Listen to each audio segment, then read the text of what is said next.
إن الذي فرض عليك القرآن لرادك إلى معاد قل ربي أعلم من جاء بالهدى ومن هو في ضلال مبين وما كنت ترجو أن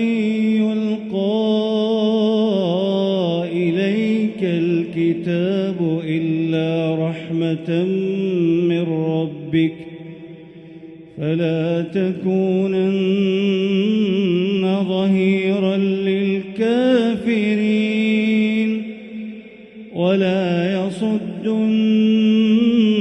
عن آيات الله بعد إذ أنزلت إليك وادع إلى ربك ولا تكونن من المشركين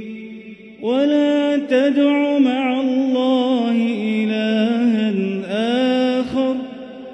لا إله إلا هو كل شيء هالك إلا وجهه له الحكم وإليه ترجعون